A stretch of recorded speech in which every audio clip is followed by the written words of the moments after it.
Su color no es un capricho, es el trofeo de su caza. Un pigmento robado a las criaturas que devora. Su elegancia esconde una proeza de ingeniería. Su pico, un filtro complejo que invierte el mundo para encontrar su sustento.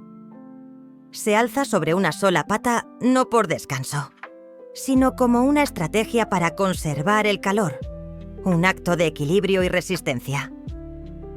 Y su danza sincronizada no es un simple cortejo.